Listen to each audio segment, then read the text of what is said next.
ঘোল যেখানে কারেন্টের শক খেয়ে হসপিটালে ভর্তি ছিল, সেখানে চংঘাকেও নিয়ে এসেছিল লিচ্যান, কারণ কি চংঘারও শরীর খুব খারাপ ছিল। আমরা এরকম পরিস্থিতিতে দেখি যে ওইদিকে সোকিউং একটা টেলিফোন থেকে শুনতে পায় যে একটা ফোন এসছে। সে ফোনটা তুলতেই সে জানতে পারে সেই লোকটাই ওকে কল করেছে, যেই লোকটা ওদেরকে টাইম ট্রাভেলের জন্য পাঠিয়েছে। তো সোকিউং বলছে, আমি এখানে একদম ঠিক আছি, তুমি আমাকে কেন কল করেছো? লোকটা বলছে, তুমি ওখানে গিয়ে কী প্ল্যান করছো, কীভাবে নিজের জীবন পাল্টাবে? তখন ও বলছে যে আমি একটা প্ল্যানই করেছি, সেই প্ল্যানটা হলো যে আমি আমার মায়ের লাভারকে মায়ের সাথে মিলিয়ে দেবো। এর ফলে আমি ভবিষ্যতে কোনো দিন জন্মাবোই না, কারণ কি আমার মায়ের সাথে আমার বাবার বিয়েই হবে না। এই কথা শুনে লোকটা খুব হাসে এবং লোকটি বলে, তুমি কি ঠিক জানো যে তোমার মায়ের লাভারকে? এবার আমরা জানতে পারি সোকিউংটাকে। অ্যাকচুয়ালি সোকিউং না, এ হচ্ছে সোকিউংয়েরই মেয়ে, যাকে একেবারে হুবহু তার মায়ের মতনই দেখতে। আমরা তার ছোটোবেলা জানতে পারি তার মা ঠিক যেভাবে বড় হয়েছিল, মানে সোকিউং ঠিক যেভাবে বড় হয়েছিল সেইভাবে এই মেয়েটিও বড় হয়েছে। সে ছোটোবেলা থেকে চেলো বাজাতো এবং তাকে সবসময় ফার্স্টেই আসতে হতো, নইলে তার মায়ের খুব কষ্ট হতো। সে যদি সেকেন্ড আসতো বা অন্য কিছু আসতো, তার মায়ের খুব কষ্ট হতো, কিন্তু ফার্স্ট আসলে তার মা খুশিতে ভরে উঠতো। আর তার মা সবসময় তাকে চেলো বাজাতে বলতো যাতে সে ভালো হতে পারে, কিন্তু তার বাবা সবসময় তাকে বাইরের পৃথিবী দেখাতো এবং বোঝাতো কীভাবে বাঁচতে হয়। কিন্তু তাদের এই সুখ বেশিক্ষণ টেকেনি, কারণ কি ছোটোবেলাতেই তার বাবা মা ডিসাইড করে যে তারা ডিভোর্স নেবে। ডিভোর্সের কারণ কি তা তো দেখানো হয় না, কিন্তু হ্যাঁ, এর জন্য আমাদের ছোট্ট মেয়েটির খুব কষ্ট হয়। এই পুরো সত্যিটা জানার পরেও আমরা যে মেয়েটি সোকিউং সেজে এসছে, মানে সোকিউংয়ের মেয়েকে এখন থেকে সোকিউংই বলবো, কারণ কি যাতে এই স্টোরিটা বেশি কমপ্লিকেটেড না হয়ে যায়, কঠিন না হয়ে যায়। পরে আমরা দেখি সোকিউং তার নিজের মেয়েকে নিয়ে এসছে তার বাবার শপে, কারণ কি তার বাবা মরে গেছে, এবং তাকে বলে যে যখন সে ছোট ছিল তখন তার বাবা তাকে অ্যাডপশানে দিয়ে দেয় এবং তারপরে সে অন্য বাড়িতে চলে যায় এবং তাদের মেয়ে হিসাবে থাকতে শুরু করে। এটি ছোট্ট মেয়েটি সব জানার পরে মেয়েটির খুব কষ্ট হয়। পরে দেখানো হয় যে সময়ের সাথে সাথে সেই মিউজিক শপটা থাকে না এবং সেই মিউজিক শপের চেহারা একদম বদলে গিয়ে সেখানে অন্য বিল্ডিং শুরু হয়, অন্য বিল্ডিং তৈরি হওয়া শুরু হয়ে যায় এবং সেখানে নতুন বাড়ি তৈরি হয় এবং সেই বাড়িতেই কিন্তু পরে এই মেয়েটি থাকতে আসে তার মায়ের সাথে। তো আমরা তো এখন সব ভবিষ্যতের জিনিস দেখছি এবং আমরা এখান থেকে জানতে পারবো এই মেয়েটি কেন পরে তার মা সেজে পাস্টে ফিরে আসে। আমরা একটা কথা তো বুঝেই গেছিলাম যে সেই মেয়েটি একদমই খুশি ছিল না এবং তার মায়ের বান্ধবীর সঙ্গে যখন তার আবার দেখা হয়, তখন তার মায়ের বান্ধবী তাকে জিজ্ঞাসা করতে শুরু করে যে তুই কেমন আছিস এবং তোর এই অবস্থা কী করে হলো? তোর মেয়েকে তো পুরোই তোর মতো দেখতে, তোকে যেমন আগে দেখতে ছিল স্কুলে, তোর মেয়েকে এখন পুরোটাই তেমন দেখতে, পুরোই তোর মতো। আর একটা কথা বল, যে এতদিন পরেই তুই আমেরিকা থেকে ফিরলি আর ফিরেই এই খবর যে তোর হাজব্যান্ডের সাথে তোর ডিভোর্স হয়ে গেছে। আগে তো তুই এত রূপসী ছিলি যে সবাই তোর বয়ফ্রেন্ড হওয়ার জন্য মরতো, কিন্তু এখন এর অবস্থা দেখ, তোর নিজের বয়ফ্রেন্ডই তোকে ছেড়ে দিয়েছে, মানে তোর নিজের হাজব্যান্ডই এখন আর তোর সাথে নেই।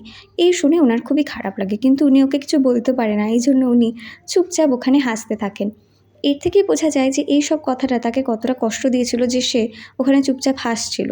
পরে আমরা দেখি উনি পরে নেশাগ্রস্ত হয়ে যান। উনি কী করবেন বুঝে না পেয়ে সবসময় ওয়াইন খেতে থাকেন এবং তার মেয়েকে বলতে থাকেন যে তার জন্য একটা ছেলে হাই স্কুলে খুবই পাগল ছিল এবং তার জন্য সে একটা মিউজিক ব্যান্ডও শুরু করে এবং সে তার জন্য সব করতে রাজি ছিল। সে অনেক বেশি স্পাইসি ফুডও খেত এবং সে তার জন্য পাগল ছিল। তার মা এসব কথা বললেও কোনো দিনই সেটা বলেনি যে তার নাম কী ছিল। তো আমাদের সোকিউং এই কথাটা যখন তার মেয়েকে বলছিল, তখন তার মনে খুবই বাজে ইম্প্যাক্ট পড়ছিল। সে তার মাকে বলল যে মা, একটা কাজ করতে পারতে তো, ওর সাথে বিয়ে করতে পারতে, তাহলে সব মিটে যেত। আর তুমি আমাকে কেন জন্ম দিলে, কেনই বা আমার বাবার সাথে বিয়ে করলে? এরকম কিছু করারই দরকার ছিল না। এই বলে সে ওখান থেকে চলে যায়। এর থেকে আমরা বুঝতে পারি মার মেয়ের মধ্যে সম্পর্ক ভালো ছিল না। পরে দেখা যায় যে আমাদের হিরোইন সেখান থেকে চলে যাচ্ছে তার মাকে ছেড়ে এবং বলছে যে আমি আর তোমার মতো করে জীবন বাঁচবো না, আমারও নিজের জীবন আছে এবং আমি এইভাবে তোমার সাথে থাকতে পারবো না। এই বলে সে সেখান থেকে চলে যায়। এর জন্য তার মায়ের খুবই কষ্ট হয়, মানে আমাদের আসল সোকিউংয়ের খুবই কষ্ট হয়। তার মেয়ে নিজেই তো তার বাড়ি ছেড়ে চলে যাচ্ছিল, এখন না তার বর তার সাথে আছে, নাই তার মেয়ে তার সাথে আছে। পরে তার মেয়ে, মানে আমাদের হিরোইন, পরে গিয়ে তার বাবার সাথে দেখা করতে যায়, কিন্তু তখন দেখে তার বাবার অলরেডি একটা গার্লফ্রেন্ড আছে এবং এই অবস্থা দেখে সে ওখান থেকেও চলে যায়। সে বুঝতে পারে এই জগতে আর তার জন্য কেউ নেই। পরে যখন সে রাস্তায় একা ছিল, অন্ধকারে অনেকগুলো গুন্ডা তাকে খুবই ডিস্টার্ব করছিল, কিন্তু তাদেরকে সে নিজেই একটা ঘুষি মেরে তাদের থেকে নিজের জানটাকে বাঁচায় এবং এর থেকে বোঝা যায় যে তার জন্য শহরে যাওয়া আসা একেবারেই ইজি ছিল না। সে কান্না করছিল এবং সে বলছিল যে সে তার জীবন আর রাখবে না। এই জীবন রেখে কোনো লাভ নেই। সে বলছিল তার বাবা-মা কেউই তাকে রাখতে চায় না এবং তার জীবনে সে একেবারেই একা। তখনই সে দেখে দূরে একটা মিউজিক শপ ওপেন হয়েছে এবং তার নাম ছিল লাভিদা মিউজিক, এবং দেখলো যে আকাশে দুটো চাঁদ দেখা দিচ্ছে। এটা দেখে মেয়েটি খুবই অবাক ছিল, কিন্তু লাভিদা মিউজিকে সে সেখানে যায়। গিয়ে সে দেখে এই লোকটিকে, যাকে আগে আমরা দেখেছি ঘোলের সাথেও কথা বলতে। তিনি বলেন, তুমি এখানে এসছো, এখানে সবাই আসতে পারে না, কিন্তু এখানে যখন এসছোই তখন তুমি বলো তুমি কি করতে চাও। তখন আমাদের মেয়েটি বলে যে, মানে এই সোকিউং বলে যে আমি চাইছি যে আমার চেলোটাকে বিক্রি করতে। বলছে চেলো বিক্রি করবে, কিন্তু চেলো বিক্রি করে কি হবে? তখন ও বলছে যে না, এই চেলো আমার নিজের ইচ্ছায় আমি রাখিনি, সবসময় আমার মায়ের ইচ্ছায় রেখেছি। এই বলে সে চেলোটাকে বিক্রি করে সেখান থেকে টাকা নিয়ে বেরিয়ে যায়। কিন্তু যখনই সে এখান থেকে বেরিয়ে যায় তখনই সে দেখে একটা নতুন জিনিস। সে দেখতে পায় যে মিউজিক শপ থেকে বেরিয়ে গেলেও সে আর আগের জগতে ফিরে যায়নি। সে দেখলো যে সে একটা এয়ারপোর্টে আছে। তার তো এয়ারপোর্টে থাকার কথা ছিল না। আর তখন সে অবাক হয়ে গেছিলো। সে আশেপাশে দেখে বুঝতে পারলো এটা 2025 নয়, এটা তো অন্য একটা সাল। সে দেখলো আশেপাশে লেখা 1995। আর তখনই সে দেখলো যে একজন মহিলা এসে বলছে যে সোকিউং তুমি কেমন আছো। সে ভাবছে সোকিউং তোর মায়ের নাম, কিন্তু ওর নামটাকে কেন বলছে। তখনও বুঝতে পারে যে ব্যাপারটা কী হলো। তখন বুঝতে পারে যে ও টাইম ট্রাভেল করে এখানে চলে এসছে, এবং এই ব্যাপারটাও মেনেও নেয়, কারণ কি সব কিছু খুব ম্যাজিক্যাল ছিল। তো আমরা আবার আগের ঘটনায় চলে আসি। আমরা দেখতে পাই যে আমাদের সোকিউং, মানে যে আসল সোকিউংয়ের মেয়ে এবং তার মা সেজে পাস্টে এসছে, সে ভাবছে যে কী হতে পারে তার মায়ের লাভার।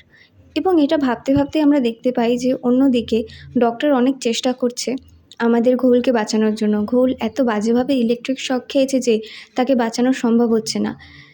তাকে তো ডক্টর অনেক চেষ্টা করেও বাঁচাতে পারলো না, এবং শেষমেশ আমরা দেখি যে আমাদের ঘোল তার শেষ নিঃশ্বাস ত্যাগ করছে, অর্থাৎ আমাদের ঘোল আর এখানে বেঁচে নেই। একটা আলো আসলো ঘোলের চোখে মুখে, এবং আমরা দেখতে পেলাম সে আবার ভবিষ্যতে ফিরে এসছে। সে আশেপাশে তাকালো এটা কনফার্ম করার জন্য যে সে ভবিষ্যতে এসছে কিনা। সে একটা মানুষকে জিজ্ঞাসা করলো এটা কোন সাল। সেই মানুষ তাকে বলল এটা 2025 চলছে। ওইদিকে আমরা দেখছি আমাদের লিচ্যান আর আমাদের চংঘা তো এখনও পাস্টেই আছে। চংঘা যখন জেগে গেল তখন লিচ্যান তাকে বোঝালো যে চংঘা দেখো সব ঠিক আছে, এবং লিচ্যান যেহেতু চংঘার সাইন ল্যাঙ্গুয়েজ জানে না, সেই জন্য সে লিখে লিখে চংঘাকে বলল চংঘা তোমার শরীরটা খারাপ করে গেছিলো, এই জন্য আমি তোমাকে নিয়ে হসপিটালে এসেছি, আমি আশা করবো যে তুমি এখন ভালো আছো। এবং চংঘা আগের সব কিছুর জন্য, আগে আমি যা যা করেছি তোমাকে ভুল ভেবেছি, তার জন্য আমাকে ক্ষমা করে দিও। এরপরে আমরা দেখছি চংঘার একটু শরীরটা ভালো লাগলে তারা মিলে রামেন খেতে যায়। তারা নুডলস খাচ্ছিল এবং লিচ্যান তাকে ভালো করে দেখছিল। এখান থেকে বোঝা যায় যে লিচ্যানের মনেও চংঘার জন্য কোনো না কোনো ফিলিংস তো ছিলই। পরে আমরা দেখি লিচ্যান চংঘাকে তার বাড়ি অবধি ছাড়তে নিয়ে যায়, এবং আমাদের চংঘা তাকে দেখে খুবই লজ্জা পাচ্ছিল। লিচ্যান আর চংঘার মধ্যে একটা নতুন কেমিস্ট্রি তো জন্মাচ্ছিলই, এবং এটা দেখে সত্যি বলতে গেলে আমারও ভালো লেগেছে। যখন চংঘা তার ঘরে গেল তখন সে একটা জিনিস দেখালো যে লিচ্যান তাকে তার নাম্বার দিয়েছে, যাতে লিচ্যান তাকে যখন তখন চায় তো কন্ট্যাক্ট করতে পারে, আর চংঘাও তার সাথে কন্ট্যাক্ট করতে পারে। তারা ফ্ল্যাক্স মেশিন বা এরকমই একটা মেশিন নাম বলেছিল, সেই মেশিনের সাহায্যে তারা যোগাযোগ করবে, যেটা ওই পুরনো সময় ফোনের বদলে ইউজ করা হতো। অন্যদিকে আমরা দেখতে পাচ্ছি যে আমাদের সোকিউং, সে ভাবছে যে তার মা বলেছিল তার যে লাভার ছিল সে খুব বেশি স্পাইসি ফুড খেতে পছন্দ করতো।